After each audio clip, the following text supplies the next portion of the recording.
Dans une commune industrielle du nord du Portugal, qui est un des hauts lieux de la production de chaussures, vous allez voir, on dispense désormais des cours de chinois, des cours de mandarin pour être très précis. C'est même obligatoire. Dès l'âge de 8 ans. Pourquoi est-ce qu'ils font ça? Eh bien, vous allez voir. François Bonnonnet, qui est notre correspondant à Bruxelles et qui a repéré cette histoire, va vous expliquer. Cela dit, c'est peut-être un peu jeune, 8 ans, non? Oui, ni hao, William. Alors, ni hao vous-même.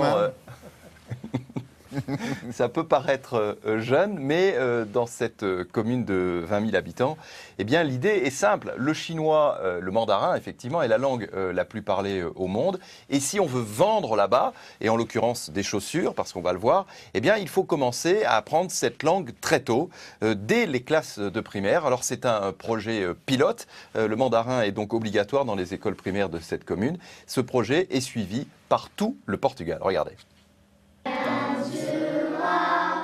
Ces enfants sont portugais et pourtant c'est en chinois qu'ils chantent Frère Jacques. Dans toutes les classes de CM1 de cette ville située près de Porto, depuis l'an dernier, le mandarin est obligatoire et les enfants adorent. Quand on ira en Chine, on aura déjà une formation en chinois. Et comme ça, on n'aura pas de difficultés en arrivant là-bas.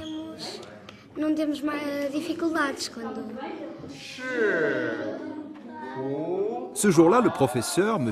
Wang, apprend à ses élèves à dire qu'ils sont portugais. Mais plus tard, il leur donnera sûrement tout le vocabulaire lié aux chaussures. Car c'est ici, dans cette ville, que l'on en fabrique le plus de tout le pays et qu'on en vend aussi beaucoup en Chine.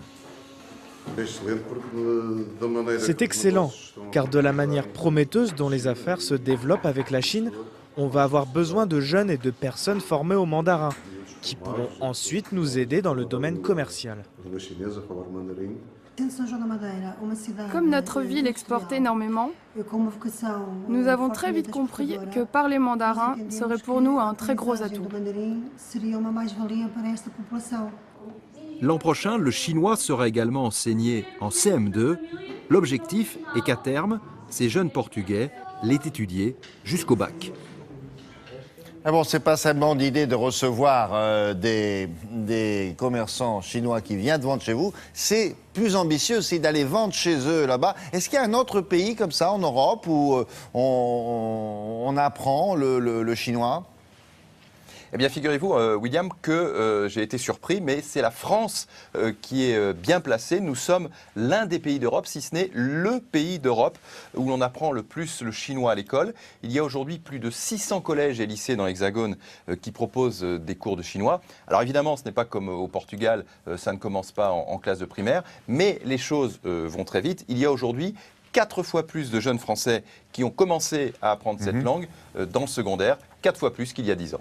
Ah oui. Merci beaucoup François, à bientôt cette semaine. Voici la revue de presse maintenant de Patrice Romnen.